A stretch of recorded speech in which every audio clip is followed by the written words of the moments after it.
Hey everybody, Roxabox90 here with the final day of Commander 2014 spoilers. So it crept up on me. I'm sorry that the last couple days haven't had spoilers day by day, but we're going to run through the rest of the major Commander 2014 spoilers. The full deck lists have also been spoiled, so if you guys are interested to go check out the card image gallery, and I'll also try to find the deck list specific links. You guys can go check it out. All of them look sweet. Really, really well designed. Fantastic precons. I mean, for me, it's going to be hard to justify not getting at least one of each. I mean, they're just unbelievable. Really, really powerful decks. Great value, great reprints, amazing stuff. For those of you who are interested, before we dive in, I'm just going to put out an announcement that I'm working on the top 10 Commander 2014 video as well. I would like to hear from you guys. Do you want me to include in the description of the video the honorable mentions for reprints, or do you want me to put those as effectively part of the honorable mentions in the video itself? Because the video, I'm going to aim to not talk about reprints because, yeah, they're awesome, but I'd rather focus on the new cards and let them stand for themselves without having to be up against some ridiculously powerful reprints. So let me know that down below in the comment section if you can. So we start with Masterwork of Ingenuity. Pretty much for 1 mana you get to copy any equipment on the battlefield, which is really sweet if you're running an equipment deck. It acts as a second copy of all your best equipments. Fantastic card for equipment builds. Really cool. I like it. Ethergale, 5 for a sorcery, bounces 6 target non-land permanents. Now for me, I always have a question here, does this mean if there's only 5 targets that you can't do it, or can you choose a non-valid and non-existent target and let that fizzle? I'm not sure. If you have to choose 6 specific targets, it's not very good. If you don't, then it seems pretty solid, even though of course Cyclonic Rift and others are much better than it. Hallowed Spirit Keeper is a decent avatar card. I like that it's based on creature cards in your graveyard, because that gives it a lot more value. If it was just, based on toughness or I don't know what, it might not be as good. I like that it bases off the graveyard, which gives you, if you're playing weenie focused builds, that gives you a lot of dead guys, which gives you a lot of 1/1s. Seems pretty cool. Intellectual Offering is another one of the offering cards. Drawing 3 for 5 seems fine, and then the fact you can untap your permanents during someone else's turn seems pretty good for making friends. It seems pretty good all around. A nice combat trick and a nice draw effect. Impact Resonance. X damage divided up, and X is the greatest amount of damage dealt by a source to a permanent or player this turn. Seems really convoluted. Pretty much you are redirecting damage for 2. Doesn't exactly seem to be... or not redirecting, you're controlling similar damage to what damage is dealt this turn. Seems okay. It seems fine. It seems a little bit too combat tricky for me. Deploy to the Front. 7 mana to get a lot of dudes. Pretty much you effectively take the number of creatures you have and make that many again 1/1 soldiers. Seems a little expensive, to be honest. We have lots of these doubling effects, and even on a creature, which you can reuse, Raphaelos, it's 6 mana. Yeah, this is, and that's for the actual token. So if you have a 5/5 token, it copies it. Seems a little bit weak, I'm sorry, even for Soldier Weenie. Containment Priest. Containment Priest is our angelic call from heaven. She is the chase card, I believe, of the sets. She is very likely the new major legacy Hatebear out there, and it's good that she's not in Modern because she would break wallets.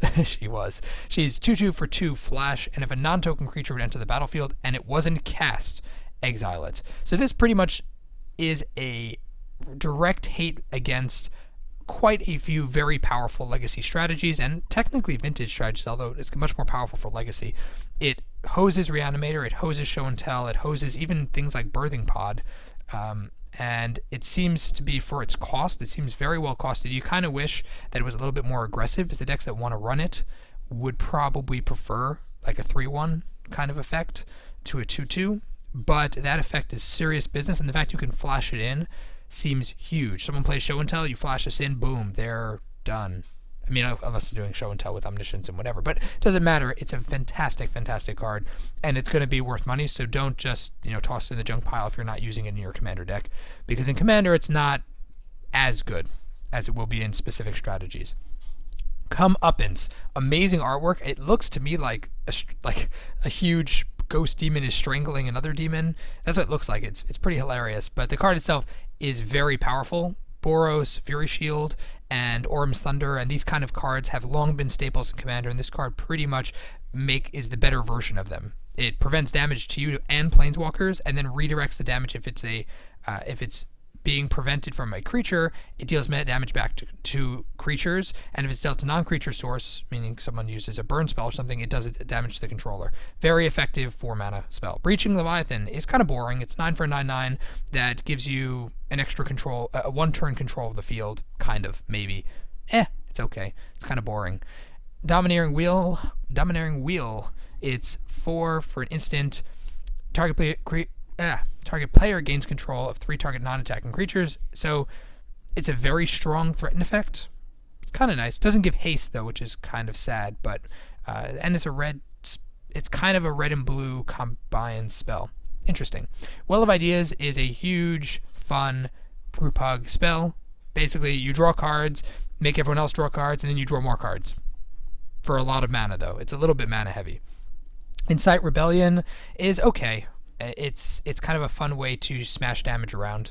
Volcanic Offering is probably one of my favorite offerings. It destroys non-basic of 2 different players, and then deals 7 damage to a creature you don't control and 7 to another opponent's creature. So 5 to do 14 total damage and destroy 2 non-basic lands seems pretty solid. Lifeblood Hydra. Hydras are usually in Commander. They're fun, but they're not particularly fantastic a lot of the time. This artwork is awesome, and the fact that when it dies, you draw cards equal to its power, very important for green. Fantastic, especially for mono green.